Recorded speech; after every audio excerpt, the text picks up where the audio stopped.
নমস্কার। পাঁচ মিশালির আজকের পর্বে সকলকে স্বাগত। আজকের বিষয়, প্রথম পর্বের নির্বাচনের পর পশ্চিমবঙ্গে দ্বিতীয় দফা নির্বাচনের জন্য প্রস্তুত সমস্ত রাজনৈতিক দল। এই পরিস্থিতিতে বাম দলগুলি কি অবস্থায় আছে তা নিয়েই আজকে আমাদের পর্ব। এই বিষয়ে কথা বলবো সিপিআই নেতা ডক্টর শুভম বন্দ্যোপাধ্যায়ের সঙ্গে। ডক্টর বন্দ্যোপাধ্যায়, আপনাকে স্বাগত।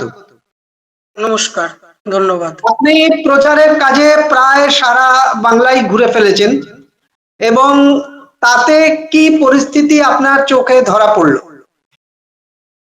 দেখুন, প্রথম কথা হচ্ছে এই 3 দিন আগে তো প্রথম দফার নির্বাচন হলো, আর 2 দিন পরে দ্বিতীয় দফার নির্বাচন হবে। এবার প্রথম দফার নির্বাচনের দিন যদি সারাদিন আপনারা যদি টিভিতে বা সোশ্যাল মিডিয়ায় যদি চোখ রাখেন, তাহলে দেখবেন দমকল থেকে জলঙ্গি, জলঙ্গি থেকে শিলিগুড়ি, এই বিভিন্ন আসনগুলোতে যেখানে যেখানে তৃণমূলের সাথে বিরোধীদের সংঘর্ষের ঘটনা টিভি চ্যানেলগুলো দেখিয়েছে, সেখানে দেখবেন এই সংঘর্ষটা হয়েছে তৃণমূলের সাথে বামেদের।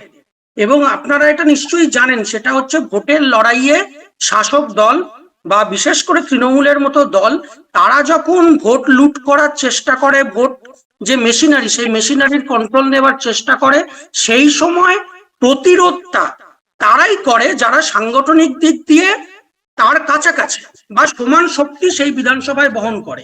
সেখানেই প্রতিরোধটা হয়, সেখানেই প্রতিঘাতটা হয়। এবার প্রথম দফার 152টা যে সিটে নির্বাচন হলো, তার মধ্যে যে কটা সিটে এই তৃণমূলের ভোট চুরির চেষ্টাকে প্রতিহত করা হয়েছে বা সমানে সমানে টক্কর দেওয়া হয়েছে, সেটা বামপন্থীরাই দিয়েছে, লাল ঝান্ডাই দিয়েছে। এবং 50টার কাছাকাছি আসন এরকম ছিল যেখানে বিজেপিকে প্র্যাকটিক্যালি লড়াই দিতেই দেখা যায়নি, লড়াইতেই বিজেপি ছিল না। সুতরাং প্রথম দফার নির্বাচনের পরে আমাদের ধারণা যে রাজ্যের মধ্যে এই 26-এর বিধানসভা নির্বাচনটা হচ্ছে তৃণমূলকে উৎখাত করার নির্বাচন, এবং সেই তৃণমূলকে উৎখাত করতে লড়াইটা তৃণমূলের সাথে বামেদেরই হচ্ছে।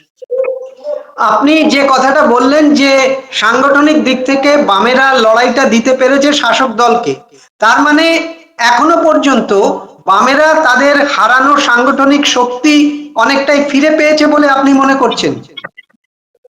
না না, আমি একটা এতেই কাগজেই পড়ছিলাম যে বিজেপি 20,000 বুথ আছে প্রথম দফার নির্বাচনে, যে 20,000 বুথে বিজেপির নাকি এজেন্ট ছিল না। কিন্তু আমরা প্র্যাকটিক্যালি হাতে গোনা কয়েকটা বুথ হতে পারে যে বুথে বামেদের এজেন্ট ছিল না, তার বাইরে সব বুথেই বামেদের এজেন্ট ছিল। এবং আমি এটা আগেও বলেছি, গত পঞ্চায়েত নির্বাচনেও এটা দেখা গেছে যে পঞ্চায়েত নির্বাচনে যদি আপনি গ্রাম সভা আসন ধরেন বা বুথ ধরেন, তাহলে প্রায় সব বুথে বামেরা ক্যান্ডিডেট দিতে পেরেছিল, যেটা বিজেপি বা কংগ্রেস পারেনি। সুতরাং সাংগঠনিক দিক দিয়ে একদম গ্রাম সভা বা বুথ ভিত্তিক সংগঠন বা বুথে তার সমর্থক দরদির উপস্থিতি, সেটা কিন্তু এখনো বামেদের অন্যান্য বিরোধী দলের তুলনায় অনেক বেশি, এটা নিয়ে কোনো সন্দেহ নেই। আপনার কি মনে হচ্ছে যে রাজ্যের মানুষ বামেদের প্রতি তাদের হারিয়ে যাওয়া আস্থা আবার ফিরে আসছে, তারা ফিরে পাচ্ছেন?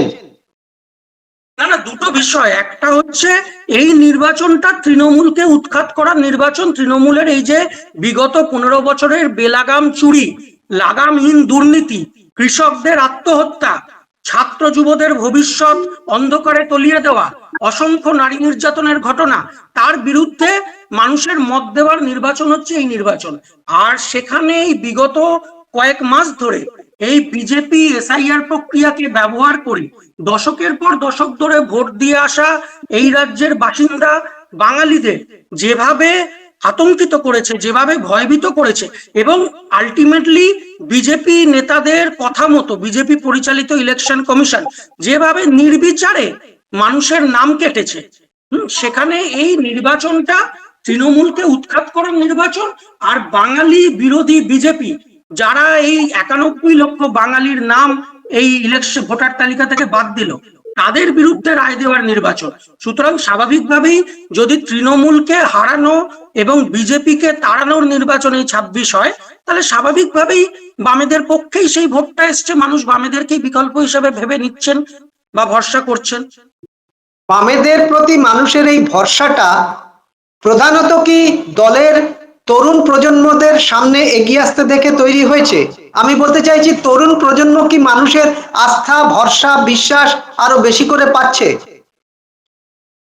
উম দেখুন, এটা তো স্বাভাবিক, মানে তরুণ প্রজন্মের যারা বামপন্থী যারা প্রার্থী হয়েছেন তাদের প্রচার নজরকাড়া ছিল, এবং তারা মানুষের কাছে, মানে বিষয়টা তো শুধু বামপন্থী সমর্থকদের কাছে গ্রহণযোগ্য হবে না, ভোটে জিততে গেলে সাধারণ মানুষের কাছে গ্রহণযোগ্য হতে হবে। সেখানে সত্যিই তো মানে এবারের নির্বাচনে আমরা বিভিন্ন তরুণ প্রজন্মের যে বামপন্থী প্রার্থী, বিশেষ করে আমি দীপশিতা বা কলতানের কথা বলবো, তারা পরিষ্কার, আপনারা যদি প্রচারটা দেখেন পরিষ্কার চোখে পড়ছে যে শুধুমাত্র বামপন্থী মানুষ যে সমর্থন দিচ্ছে বা ভালোবাসা দিচ্ছে তাই নয়, একদম সাধারণ মানুষ, সেই সাধারণ মানুষ কিন্তু সমর্থন দিচ্ছে। এবং সেইটা এটা তো অস্বীকার করার কোনো জায়গা নেই যে তৃণমূল বা বিজেপির থেকে বামপন্থী প্রার্থীরা, বিশেষ করে তরুণ প্রজন্মের প্রার্থীরা, তারা অনেক বেশি যোগ্য। তারা পড়াশোনার দিক দিয়ে হোক বা রাজনৈতিক সচেতনতার দিক দিয়ে হোক বা রাজনৈতিক বক্তৃতা দেওয়ার ক্ষমতার দিক দিয়ে হোক, মানুষের সাথে মেশার ক্ষমতার দিক দিয়ে হোক, বামপন্থী প্রার্থীরা, বিশেষ করে তরুণ প্রজন্মের প্রার্থীরা তৃণমূল বিজেপির থেকে অনেক যোগ্য। এটা নিয়ে কোনো অস্বীকার করার কোনো জায়গা নেই। এবং সব থেকে বড় ব্যাপার যেটা এই নির্বাচনের ক্ষেত্রে, সেটা হচ্ছে সাধারণ মানুষ তাদেরকে সমর্থন দিচ্ছে। আপনি একটু আগে এসআইআর এর কথা বললেন। দেখা যাচ্ছে যে এসআইআর এর যাদের নাম বাদ গেছে তাদের জন্য ট্রাইব্যুনাল গঠন করা হয়েছিল, কিন্তু ট্রাইব্যুনালে প্রথম দফা নির্বাচনের আগে মাত্র 136 জনের নাম এসছে। ফলে ট্রাইব্যুনালে দ্বিতীয় দফার নির্বাচনের আগে খুব বেশি মানুষের নাম আসবে বলে আশা করা যায় না। কিন্তু ভোট মিটে যাওয়ার পর এই বিপুল সংখ্যক মানুষের কি হবে? যদিও আদালত বলেছে হাইকোর্টে যেতে পারবে। দেখুন, প্রথম কথা হচ্ছে এই যে 60 লক্ষ মানুষকে প্রথমে বিচারাধীন রাখা হয়েছিল, সেই 60 লক্ষ মানুষকে বিচারাধীন রেখে ভোট করা যাবে না, তাদের ভোটাধিকার নির্বাচনের আগেই ফিরিয়ে দিতে হবে। এই দাবিতে আন্দোলনটা কিন্তু একমাত্র বামপন্থীরা এই রাজ্যে করেছিল। যেদিন 60 লক্ষ মানুষকে বিচারাধীন রাখা হয়েছিল সেদিনই আমরা ইলেকশন কমিশন দপ্তর অভিযান করেছিলাম। লাগাতার 2 রাত 2 দিন ইলেকশন কমিশন দপ্তর ঘেরাও করে রাখার পরে তারপরে ইলেকশন কমিশন বলেছিল যে এই 60 লক্ষ মানুষের বিচার করবে। এবার তারপরেও 33 লক্ষ মানুষ ভোটাধিকার ফিরে পেল, কিন্তু 27 লক্ষ মানুষ তারা ট্রাইব্যুনালে যেতে বাধ্য হলো। এবং এটা খুব পরিষ্কার, ভোটের আগে এই 27 লক্ষ মানুষ এই নির্বাচনটায় ভোট দিতে পারবে না, এটা খুব পরিষ্কার। এবার দেখুন, এই 27 লক্ষ মানুষ যাদেরকে ট্রাইব্যুনালে যেতে হচ্ছে, তাদের বিনা পয়সায় আইনি সহায়তা দেবার ঘোষণাটাও কিন্তু বামফ্রন্ট করেছে।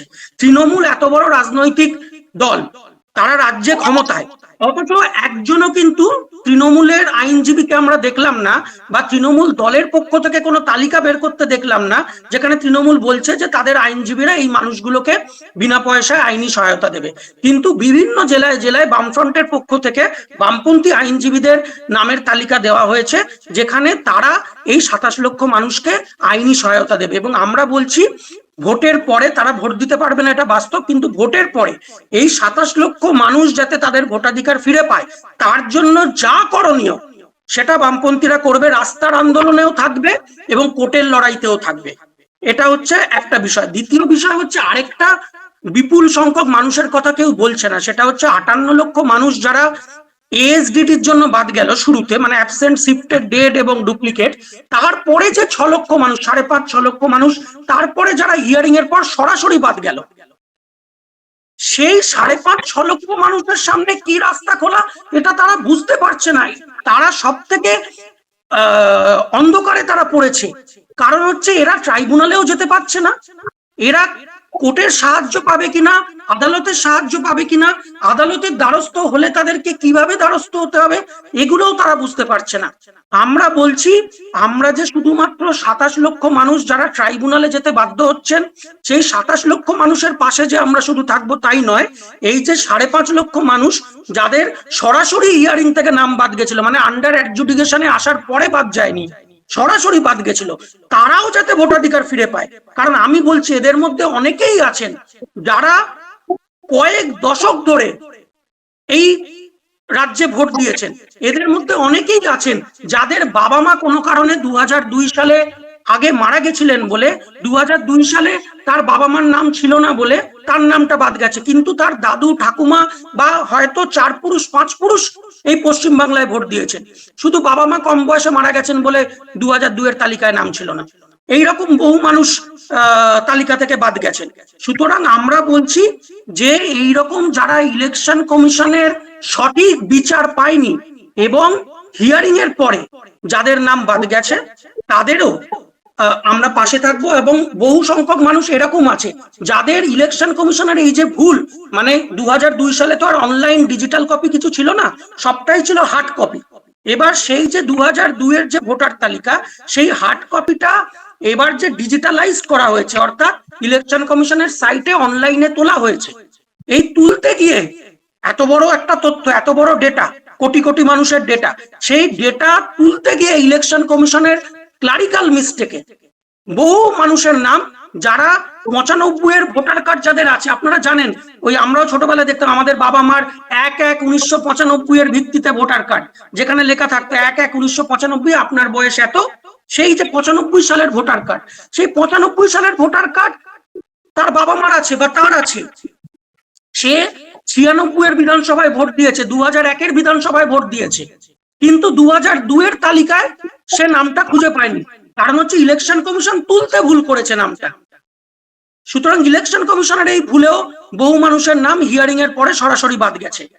সুতরাং এই যে 5.5 লক্ষ মানুষ, তাদেরও পাশে বামপন্থীরা থাকবে, তারাও যাতে ভোটাধিকার ফিরে পায় সেটাও বামপন্থীরা দেখবে। আপনাকে শেষ প্রশ্ন করব, বামপন্থীরা এবার তাহলে কি দ্বিতীয় স্থানে উঠে আসার লড়াই লড়ছে? দেখুন, দ্বিতীয় স্থানে যদি কেউ উঠে আসে, সে যে কোনো মুহূর্তে প্রথমও হয়ে যেতে পারে, কারণ ওই আপনাকে আগে প্রথম একটা ইন্টারভিউ বলেছিলাম যে এখন ইলেকটোরাল পলিটিক্স এর ট্রেন্ড হচ্ছে যে ক্ষমতায় আছে তার সাথে মানুষ যাকে প্রধান বিরোধী মনে করছে বা ক্ষমতাসীন দলকে উৎখাত করতে বিশ্বাসযোগ্য শক্তি মনে করছে, সেই প্রথম আর দ্বিতীয় দলের মধ্যে ভোটটা মূলত ভাগ হয়। সুতরাং বামেদের যদি মানুষ প্রধান বিরোধী মনে করে থাকে, অর্থাৎ দ্বিতীয় যদি মনে করে থাকে, তাহলে এই নির্বাচনে বামেরা প্রথমও হয়ে যেতে পারে, কারণ তৃণমূল বিরোধী ভোটটা, অ্যান্টি ইনকামবেন্সির যে ভোটটা, সেটা পুরোটাই বামেদের মধ্যে পড়বে, বামেদের পক্ষে পড়বে। এবার সেটা যদি শাসক দলের পক্ষের থেকে যদি বিরোধী ভোটটা বেশি হয়, তাহলে বামেরা জিতেও যেতে পারে। আপনাকে অনেক ধন্যবাদ। আগামী দিনে মানুষ সত্যিই কাকে প্রধান শক্তি হিসেবে বেছে নিল সেদিকে আমাদের নজর থাকবে, এবং 4 তারিখের পর আবার আমরা এই নিয়ে আলোচনা করব। আজকের মতো আলোচনা শেষ করছি। নমস্কার। নমস্কার।